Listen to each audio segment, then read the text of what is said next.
Goeiedag. Hoe lank is ons bereid om te wag vir die uitkoms wat die Here bring?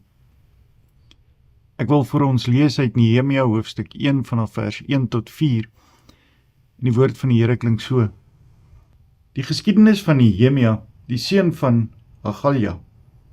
En in die maand Kislev van die 20ste jaar, toe ek in die vesting Susan was, het Hanani, een van my broeders, gekom, hy en manne uit Juda, en hulle het gevra na die Jode, die vrygemaaktes wat oorgebly het uit die gevangenskap en na Jerusalem.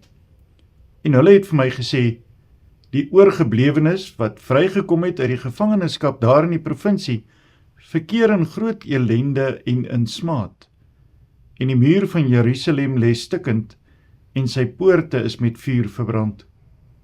En toe ek hierdie woorde hoor, het ek gesit en geween, en ek het daelang getreur, en ek het gevas en gebid voor die aangesig van die God van die hemel. Daarna gaan Nehemia verder en hy bid dan uiteindelik tot God. En wanneer 'n mens in hoofstuk 2 en verder lees, dan kom 'n mens agter dat Nehemia vir 3 maande hierdie pleidooi by God laat. En dan wanneer 3 maande later die koning na hom kyk en hy die gemoedstoestand van Nehemia sien, dan is hy oortuig dat daar iets fout is en vra hy na die welstand van Nehemia.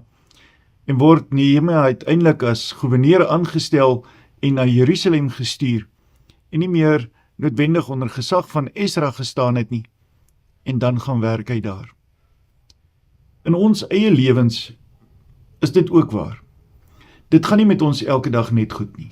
Dit gaan ook nie elke dag met ons na die dinge wat ons graag sou wou hê nie, en ons gaan elke dag met ons gebed na God toe met pleidooie oor verskillende dinge wat in ons lewens nodig is, wat ons behoeftes is, wat ons begeertes is.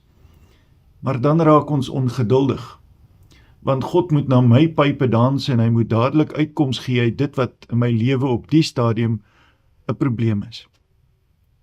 Nehemia leer ons dat geduld soms die regte wagwoord is. Geduld in dit wat God wil, geduld in wat God se beplanning is in my lewe, sy raadsplan in my lewe. In die voorsienigheid gee God uiteindelik dit wat ek nodig het, soos ons ook bid, gee ons vandag ons daaglikse brood. Die gedagte wat Nehemia by ons laat is dat God in ons lewens groot dinge wil laat gebeur, dat daar groot dinge is wat ons moet doen, en hy sal ons gebruik op sy tyd vir die dinge waarvoor hy ons nodig het.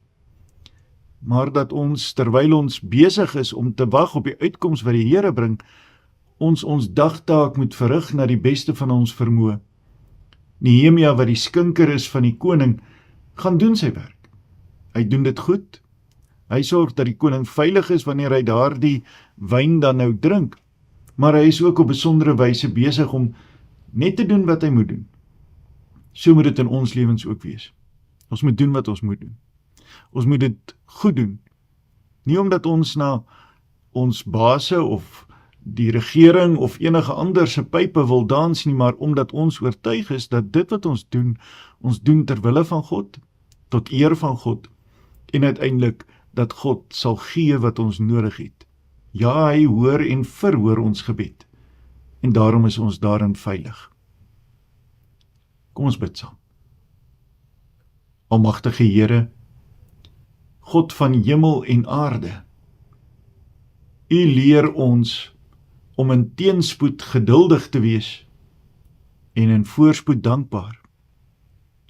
Laat ons saam met Nehemia hoor dat wanneer ons gebed tot U rig, ons daaroor moet eerlik wees.